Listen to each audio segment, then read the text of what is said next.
Josh Fenton, CEO and co-founder. A lot of news breaking. The City of Providence just selected the design to redo the old Henderson Bridge. That's the bridge stuck upwards between Providence and East Providence. It's been stuck since I was a kid, so that's been a while.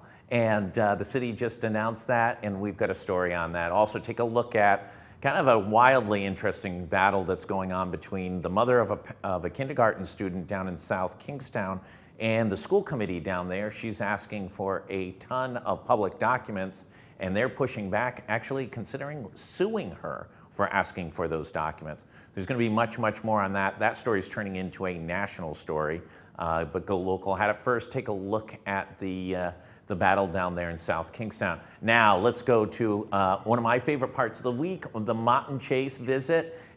Kim Marion, this is her third visit this year.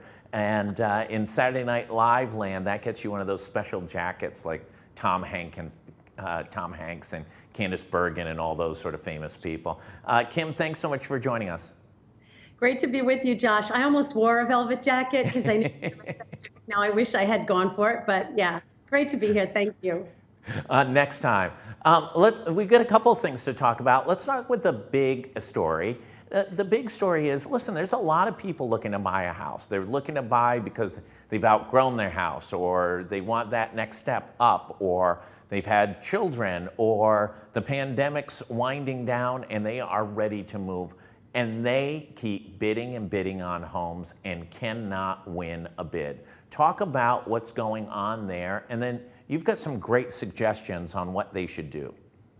So I will tell you personally, I'm 2 for 2 last week, 2 wins, 2 losses, 2 buyers that were able to secure a house, and then 2 that are on, one is on 5 tries, but they're hanging in there, and the other is on their 3rd try. So that's just my little tiny world. Yeah, we're seeing a little bit of a shift, I think, with more properties coming on the market. And I say that when I say more, I mean, it's a slight shift, but I am seeing that. Still really hard to buy in Barrington, Newport, the east side of Providence. But we just listed a new property on Grotto Street today. There's properties coming on. And a fancy one over on Freeman Parkway you guys just listed. We did. That's a fabulous. Heidi and Ben have that listing. That's going to be a beautiful find for someone, one of the last great estates in the city.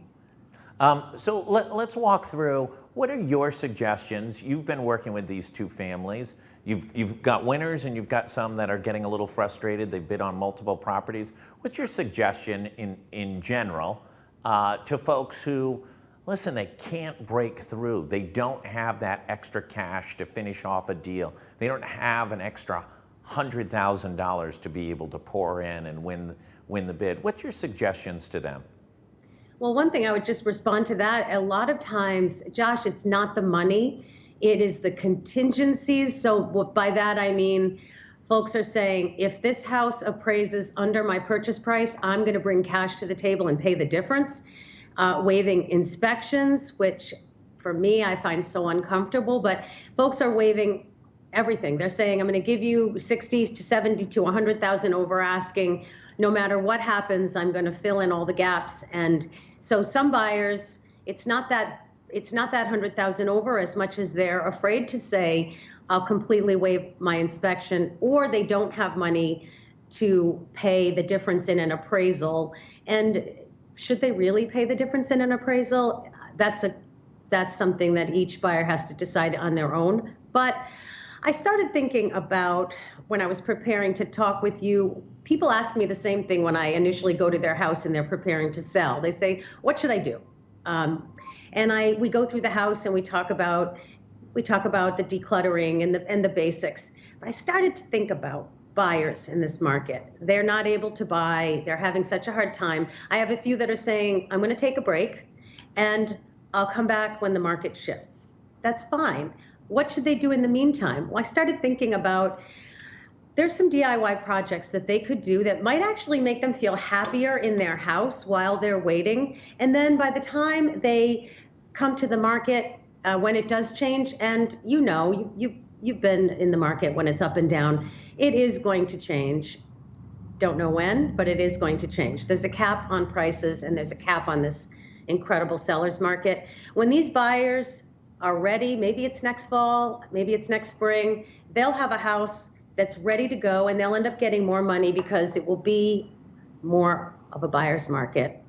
So I was going to discuss today a couple of tips for getting the house ready. So maybe you can love it a little more while you're in it right now, and then get more for it when you're ready to sell. Great. Let's hear them. So number one is, a couple of these are a little bit basic, but they make a huge difference. So I'm going to say them anyway. Number one is do some gardening, cut your beds and put in mulch. It doesn't have to be $1,000. It can literally be $100. But when you pull up to the house, the depth of the mulch sets off the grass and people see curb appeal. So I'm coming up your front walk and I would love to see a front door that is not peeling or scraped or damaged looking. So the mulch, the front door, cut the grass, and we're already giving people the impression that your house is well maintained, which is super important. When we come in, people always say kitchens and bathrooms make you money because kitchens and bathrooms make you money. So you don't have to completely pull out a kitchen, but my husband just did the greatest thing in my kitchen. He put in soft close hinges so that when I run through the kitchen cooking fast and I shut the door, it doesn't slam anymore. I think it cost him $100 or $150. And now my cabinets slow close. They aren't fancy cabinets, but they behave like fancy cabinets. Painting. So let me just ask you about kitchens and bathrooms. You know, Yeah. you look at redoing a kitchen, it's significant investment. A bathroom, significant investment. Let me add the curveball. Trying to get somebody to do it is not easy. Right.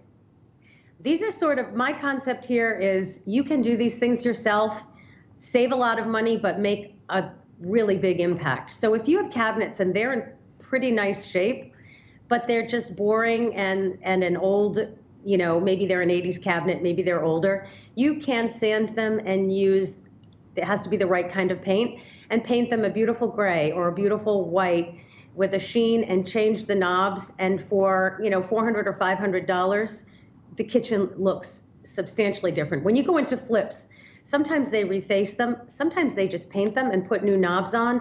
Be your own flipper, you know, be your own flipper. And if you can put in a stone or a stone-like countertop, that's great. But just upgrading the knobs, the hinges, and maybe paint on the cabinets can get you $3,000 or $4,000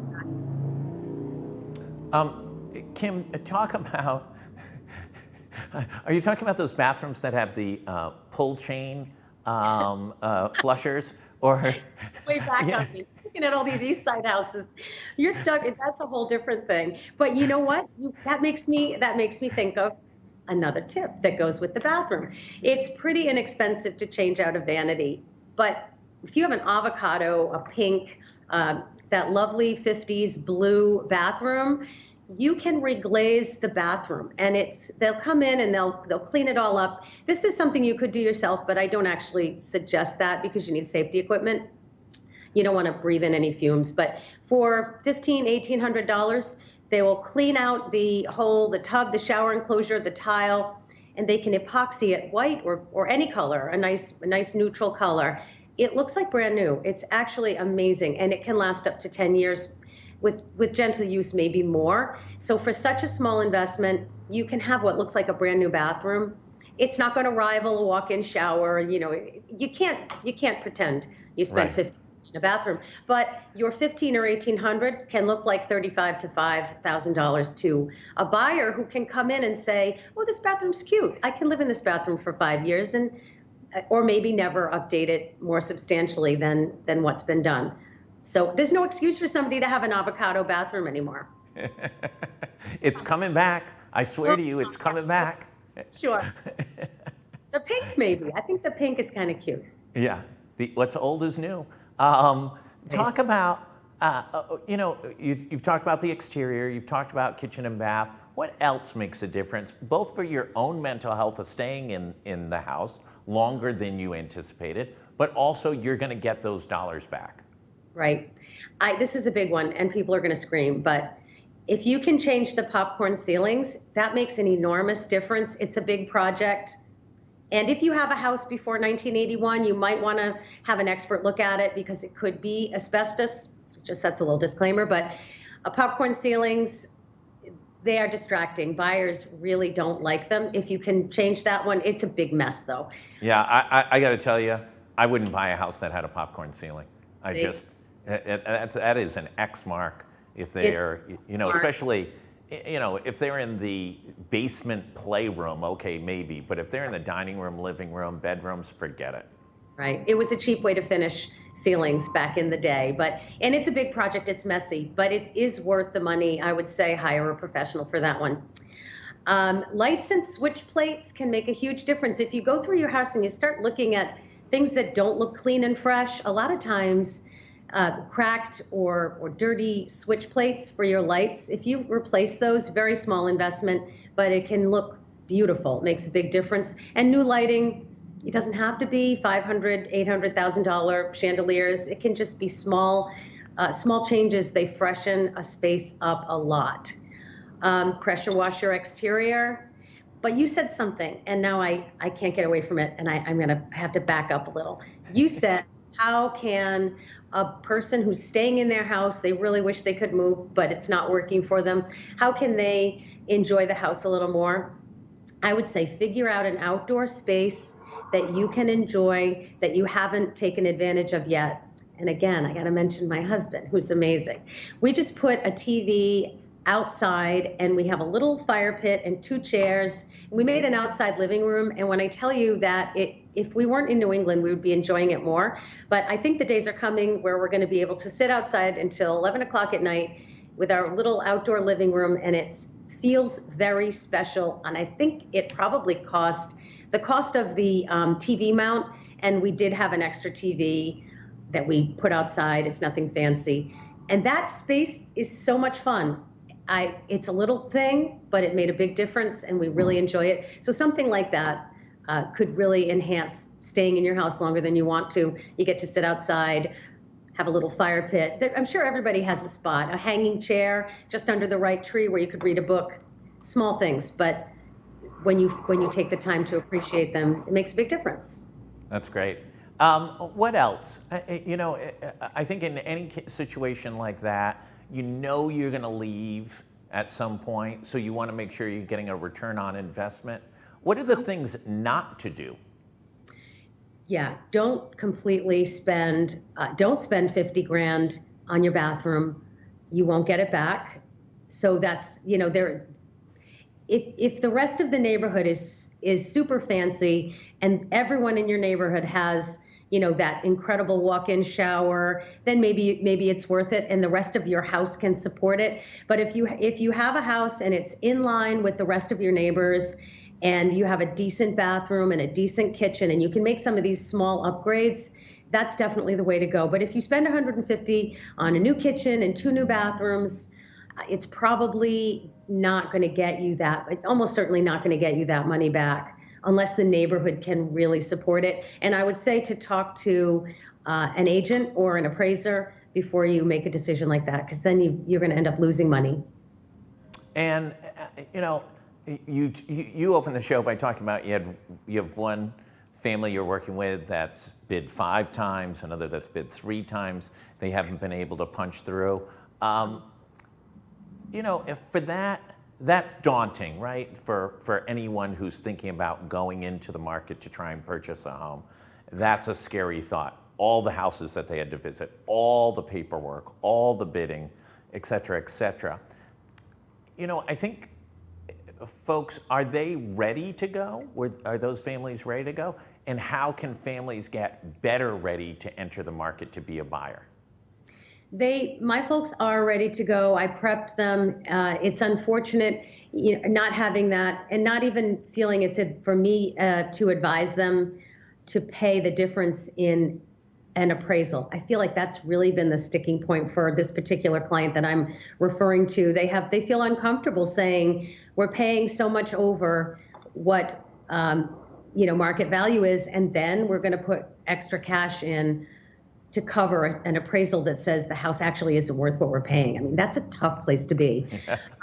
Being ready to go is knowing what you want, where you want to be, having your pre-approval with a great local lender. We did talk about this once. I can't, again, stress it enough.